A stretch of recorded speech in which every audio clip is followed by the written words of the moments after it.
Could have been something different. You say you want money, baby. Guys, today I brought you something different, okay?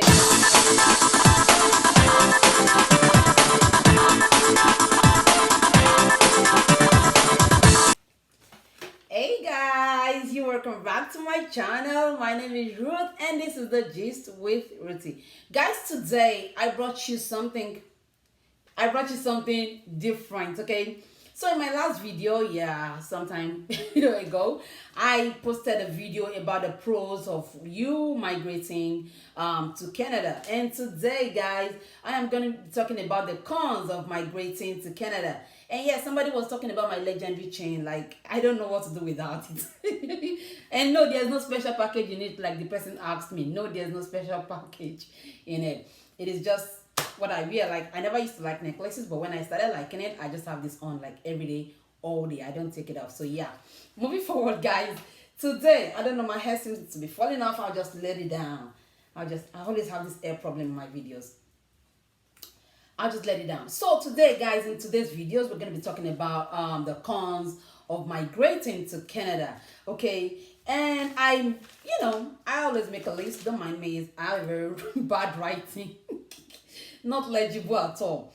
So yeah, one of the cons of migrating to Canada, in my last video I talked about the pros, a whole lot of reason why you should come to Canada.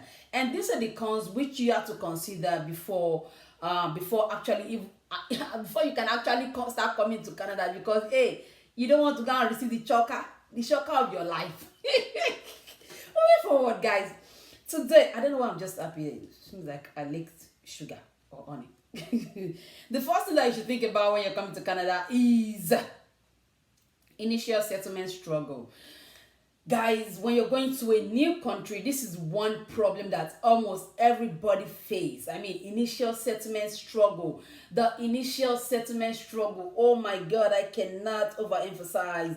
Like, you think of where you want to stay, how you want to stay, how do you continue to pay for the rent and all those things. The struggle in settlement can be quite devastating, so to say. Yeah, but in order for you not to get a shock of your life, you have to plan yourself before leaving your home country in the first place. Plan yourself, guys. Plan that going to trust me, if you think that you want to stay with that uncle, that brother, that sister of yours, the joy in that relationship might not be far-fetched. It might lead to tears, okay? It can lead to tears. Don't let it end up in tears, guys. Like, plan, okay? Make arrangements for maybe this amount of money for so month. I don't know, this video can be really long because I have so many things to talk about the cons, okay? So please pardon me if this video is long.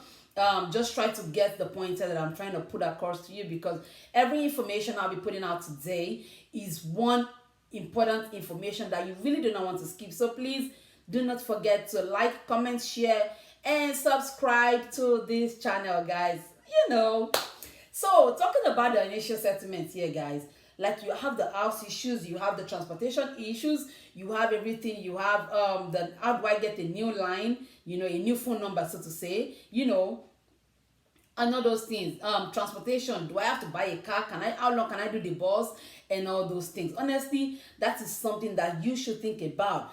Before leaving your country, you could even plan to have a month or 2 months rent, right? So that you know that in a month, 2-3 months, even if you're living with that brother, that sister of yours, you need to be prudent in your spending so that you don't waste your money, and eventually you see that you really need to move out to get your own place, and now you don't have a job, you don't have any money yet, so that it doesn't end up in tears. That is why I have that information for you. Number 2 thing that you need to take into consideration is the weather, guys. Sometimes over here, for us coming from Nigeria, like, it is a different ball game altogether. It's a different ball game altogether, because the weather we have in our country is quite hot and harsh and all those things. And even when it's raining, small rain, we have started wearing cardigan and jacket and everything up and down. Guys, here sometimes I wear 4 pants because sometimes we get to minus 40 degrees Celsius. I ain't even kidding you. That is the freezing point. Highs freezing points. You have no idea, guys. It's really cold, so you need to be prepared. And if you come from the US or anywhere, trust me, that jacket that you bought in the US, maybe you just use it to reach here, only to reach here new, because on getting here, you will need a Canadian jacket, like a Canadian jacket. Canadian jacket is different from the United States jacket. Because why? Because the cold here is extreme. Okay, and then it also depends on the states where you go to, right? Because some states like BC, I hear that their weather is really good. I do not know, I've not been there, right? I hear that their weather is really like Nigerian weather, but the cost of living over there is really high. So you think about all these things before you come into the country at all. Moving forward, guys. Okay, so I just mentioned the weather, right? You need to be really, really prepared, mentally prepared, psychologically prepared, physically prepared. And it's more rain in Nigeria. We'll be shouting weather for two, weather for two. What if you're here without your spouse? Like now, I'm here without my spouse and I'm living life, right? I hope to see him soon, though. Moving forward, guys. Number 3 thing you need to take into consideration is high cost of living. I ain't kidding you guys. High cost of living. Like, you see those things that you buy in Nigeria. Honestly, sometimes we don't appreciate what we have until we are in a situation where we cannot actually have everything that we want. 1 second, guys, because baby girl needs to drink some water.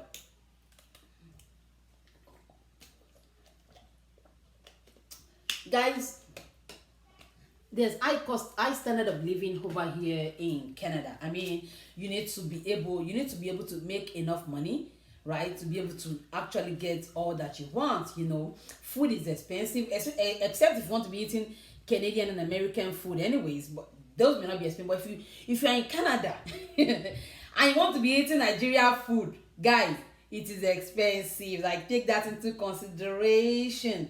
Okay, it is really, really expensive living that Nigerian life in Canada. So I'll go on to the next one, guys. Like, you may be missing your family, lack of you may be homesick and all that. That is one of the cons. If you're here without your family, I have 3 kids and my husband, they all still back home in Nigeria, because right now I'm here to school, which I'll be talking about in a few minutes. And my kids are really still small and all that. Sometimes I get so lonely. Sometimes I see children playing around and I just think about it, like, I wish this was me and my kids and all that. So that feeling is kind of there, guys. That feeling is kind of there. And sometimes I just cry and I call my husband. I'm like, baby, I just miss you guys, like, So yeah, you could be homesick. You need to be emotionally prepared. Honestly, if you want to move down here, you need to be emotionally prepared. Sometimes I call my friends and I'm like, oh, I miss you guys. Hey, see Owambe, see this, see that. You could be homesick and be missing those stuff. That is one of the cons as well when you're moving into a new country. Okay, I talked about settlement struggles, cost of living, high taxes, guys. The tax here is kind of on the high side compared to the United States. The tax is still okay, but here you need to know that there's high cost taxes compared to the United States. So yeah, on everything that you buy, on everything that you do, you pay very high taxes, which is, I can't really talk much about that. I'm just giving you guys pointers on that. So here as well, you need to understand that there is no maid, there is no sitting down. Oh yeah, you go sweep the floor, you go and wash the plates, you go and wash the clothes, because coming from Nigeria, I have a grown-up child and he does almost everything for me. Oh, go and wash your sister's butt. Oh, go and do this. Oh, go and do that. So go and buy bread. My dear, everything here, you do it by yourself. And when you give birth and all that, you expect, in the back home in Nigeria, you see people flock around you, your family members, everybody. Your mother comes, stays around, carries the baby and all that, bob the baby, and all those things. My dear, you need to be prepared. Like, what's this preparation now? You need to be prepared that there is no housemaid here. You do everything by yourself. Sometimes I want to go to the store and I'm like, oh my goodness. Now, I wish my son was here so I can send him on an errand. I wish there's somebody that I can call right now, because before I left Nigeria, I had like 2 maids, right? So yeah, coming here and having to do everything by myself is a whole ball game for me altogether. Okay, so yeah, no maid, nobody to send on an errand, and all those things. I mean, those are some things that we enjoy back home in our country, and we are now relaxed and now sleeping and lounging and stuff like that. Okay, but here ain't nobody doing that for you.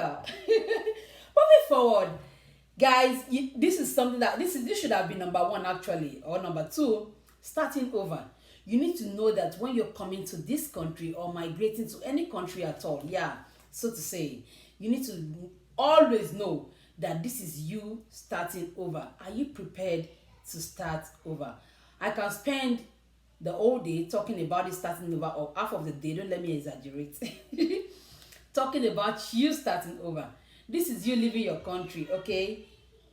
The job, maybe your job experience and everything that you even have in your country, in Nigeria, wherever now, might not even count when you get here. Okay, so don't go and be thinking that, hey, I'm a high person, I'm a high paid. A lot of people do good job back home. A lot of doctors come from Nigeria. A lot of pharmacists, a lot of people, a lot of people that have risen up to a lot of bank managers come here and do Uber drivers, Lyft drivers. Excuse me, skip the dishes. Those are people that deliver food, DoorDash, okay, Amazon delivery, warehouse jobs, factory jobs. So don't go and be thinking that you want to go and be sitting on that high pedestal, go and be thinking that you have arrived. Hell no. But one thing that you should always know in starting over is that there is dignity in labor. Okay, I was trying to ship this into one of the videos I did when I was talking about Hush Puppy.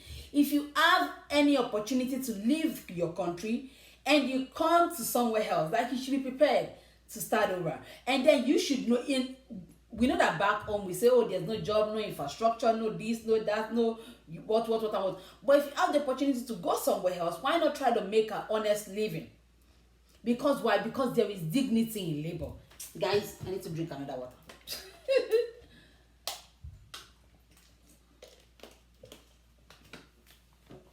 If you leave your country to another country to go and start doing fraud or scam or anything like that, that is because you are a thief. It's not because you did not get a job, okay? And it's not because there are no opportunities. It's just because this is what you want to do. This is the road that you want to take, okay? So you need to have the mindset of starting over. Oh, I was the doctor in my country. Oh, I was the lawyer in my country. Oh, I was the bank manager in my country. Oh, I had so business in my country I was doing before I moved over here. Well, that is on you now. Like, you need to be prepared to start over. All those things, all those work experience that you've had and everything might not even count when you get here, because why? They want you to have a Canadian experience. I'll be coming to that in my next point. My next point right here, guys, is that job opportunities. There are little jobs and there are a whole lot of people. There are a wide range of people looking for jobs and all that. And you see here, they don't force people to retire. You only retire when you want to retire. So we still have the people that we call, what do we call them now? The old generation, right? Still in the job business, right? They are still working and all that. So the younger people do not actually have space to get jobs here. So you need to be prepared that, oh, I may get to Canada and in a month, 2, 3, 4, 5 months, you may not get a job. I am not even kidding, guys. You may not get it. You may think that, oh, I have worked 10 years in my country. I've worked 15 years. I have done this. I mean, I should get a really good job. Yeah, you should. But all those job opportunities might could be amount to zero. I am not even kidding you. Like, it could be amount to zero when you get here. Like I said earlier in my other point, you need to know that this is you starting over, and little by little, patience is the word. Patience. You need to be patient. Ruth, shut up. You need to be patient in these processes, okay? And everything will add up in 1-2 years. Like, you see yourself balling again, okay? So you need to be patient and trust the process. Another point I want to make here, guys, I already talked about the weather, the cost of living. Okay, yeah, another grace that you might have in getting a job is if you study here. So talking about people studying here, employment issues, right? A lot of us, like while we're still studying, we're looking for good jobs and all that, so that when you graduate, you can keep up on the job and all that.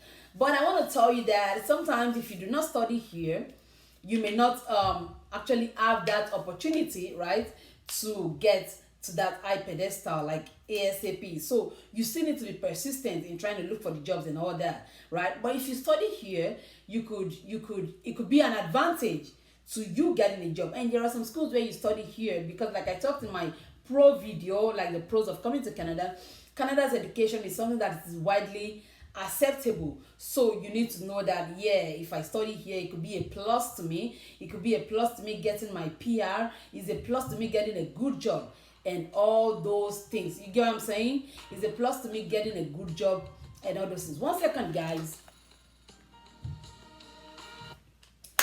It's a plus to me getting a good job. So yeah, employment could really take some time, but you need to prepare yourself, prepare your mind while coming here to know that this is what you're gonna face when you get here.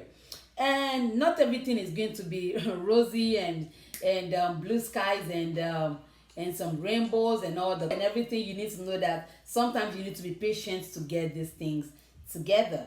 Another thing you need to think about when you're coming here, guys, is transportation. You see, Canada, you know, back home we have Okada, we have Keke, we have this, we have Marwa, we have tricycle, which is what we call Marwa. For those that don't know what I'm talking about, we have the bike, right? Those are the two-legged something, and we have the tricycles, the three-legged, and then we have the cars. A lot of people have cars back home in my country, Nigeria, but here sometimes the transportation could be frustrating. Okay, so this is a scenario. Like, there was a day I was coming from school with my friend. Weather that day was minus 42 degrees Celsius. I ain't even kidding you guys here. Minus 42 degrees Celsius. And you know, we kept moving from one bus stop to the other because the bus kept delaying. I mean, you need to know that you need to move from your house. There's no Okada that will carry you from your house to the bus station. You have to work there. So that's why most times when you're looking for rent too, which is what I'm talking about next, when you're looking for somewhere to rent a house and all that, you need to think about the fact that your house, you know, should be close enough to the bus stop so that in cold weather, like, you don't have to walk so much to get home or walk so much to get to the bus stop if you have to go to work or go to school or go to the store. You get what I'm saying? So that is something that you should think about. I mean, it is really, really important that we think about these things. Guys, plan yourself before leaving your country. Trust me, transportation could be really, really frustrating. And you know, sometimes, except if you have good family members or friends, they'll be like, oh, let me come and pick you, let me come and pick you, let me come and pick you. On some days when the weather is really, really cold and it's snowing and everything, buses might come late. You'll be at the bus stop, you're cold and everything. So that is a con. Like, that is something that is really, really on the negative. And you know, I talked about the weather initially. So you need to be prepared, like, be mentally prepared. Another thing that I want to talk about is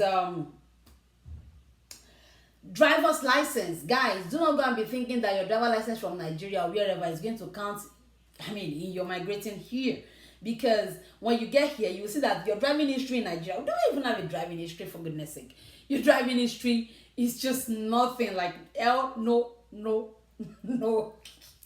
Your driving history might amount to nothing. So yeah, you need to think about your driver's license, because unlike the US, and because me, I came from the US here, right? I moved from the US here. So all I had to do was change my driver's license to the Canadian driver license, right? I didn't have to go through the process all over again, but you need to be prepared that you would do a written test, a driving test, and these are tests that you have to pick dates and all that, and pay money and pay instructors, and you know, and honestly, getting your driver license can be really, really frustrating, because when they first give you the class 7, they expect you to use that for like a year or thereabouts before you can, that is after writing your written test, before you can actually do your driving test, which is crazy. Because in the US, you know, where I did my own test, I mean, I had to, I did my written test this week. I booked for my driving test immediately the following week. If you fail it, all you need to do is come back the next week, you know, to do it again,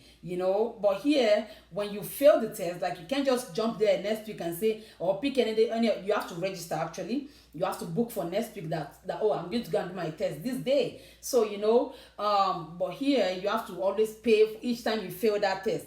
Like you have to always pay each time you fail that test, and you have to go and take it again. So that is a whole lot of things that you need to think about before you can even migrate here. So don't go and be thinking that, oh, if I come from Nigeria with my driver's license, I can just start driving. No, brother, sister, auntie, uncle, no, no, no. You cannot do that. Okay. Did I finish everything on this list? I said I was going to talk about the rent. So you need to prepare yourself for the rent. I mean, sometimes if you're living in just a room, like I'm in a room now, okay, this room alone in this house could cost you 450, could cost you 500, could cost you 600. So if it's a 2-bedroom apartment or a 3-bedroom apartment, you could have one person in this room, another different person in that room, somebody else in the other room, paying all different rents to the landlord or to whoever owns the apartment or the house or whatever. So this room could cost you $450, $500, which is some money that somebody pay for 1 or 2 years rent in Nigeria, you know.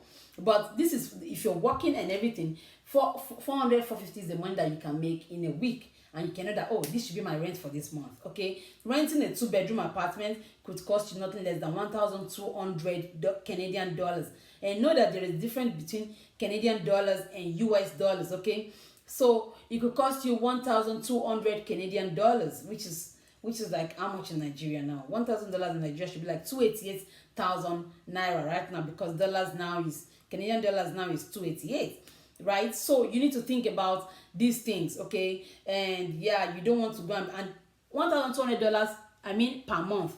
It's not a per year something, per month. Like, so renting a 2-bedroom could cost you that much. So if you're coming with your family, like, you need to be really, really prepared. Like, oh, I don't want to go and be inconveniencing somebody else, even in their house for 1, 2, 3 months, like with my husband and my children and everybody, and you're just there lounging, right? You need to prepare that, oh, I'm going to rent an apartment, and what if I don't get a job in that period of time, okay? What am I going to do? How do I pay for my rent? Are you going to be living in one room? While 1-room apartment could cost you nothing less than $800 or $900. So that is how it goes here, guys. I don't want to bore you. This video is already long, but then I can assure you that every information that I gave in this video is true and nothing but the truth. I'm not trying to sugarcoat anything, guys, so that you can make your proper plans for yourself before even leaving your country. Like, the preparation is really, really important that you make. And yeah, you can always settle in and all that. And when you settle in, getting a car for transportation or your driver license and everything will not actually be any issue anymore if you actually make the preparations before coming here at all. I think I covered everything on this list. Okay, I talked about the jobs and all that. So yeah, I think I covered everything on my list. Clap for me, guys. Thank you so much for watching this video. I tried to be loving and cheerful as much as possible. Please, if you haven't subscribed to my channel, please do subscribe to this channel. Give this video a thumbs up and comment below the contents that you would like me to talk about in my next video, or talking about Canada, or talking about any real life issues in general. I am still the gist with Ruthie, guys. Thanks so much for watching this video. Till I come your way next time, have a good one.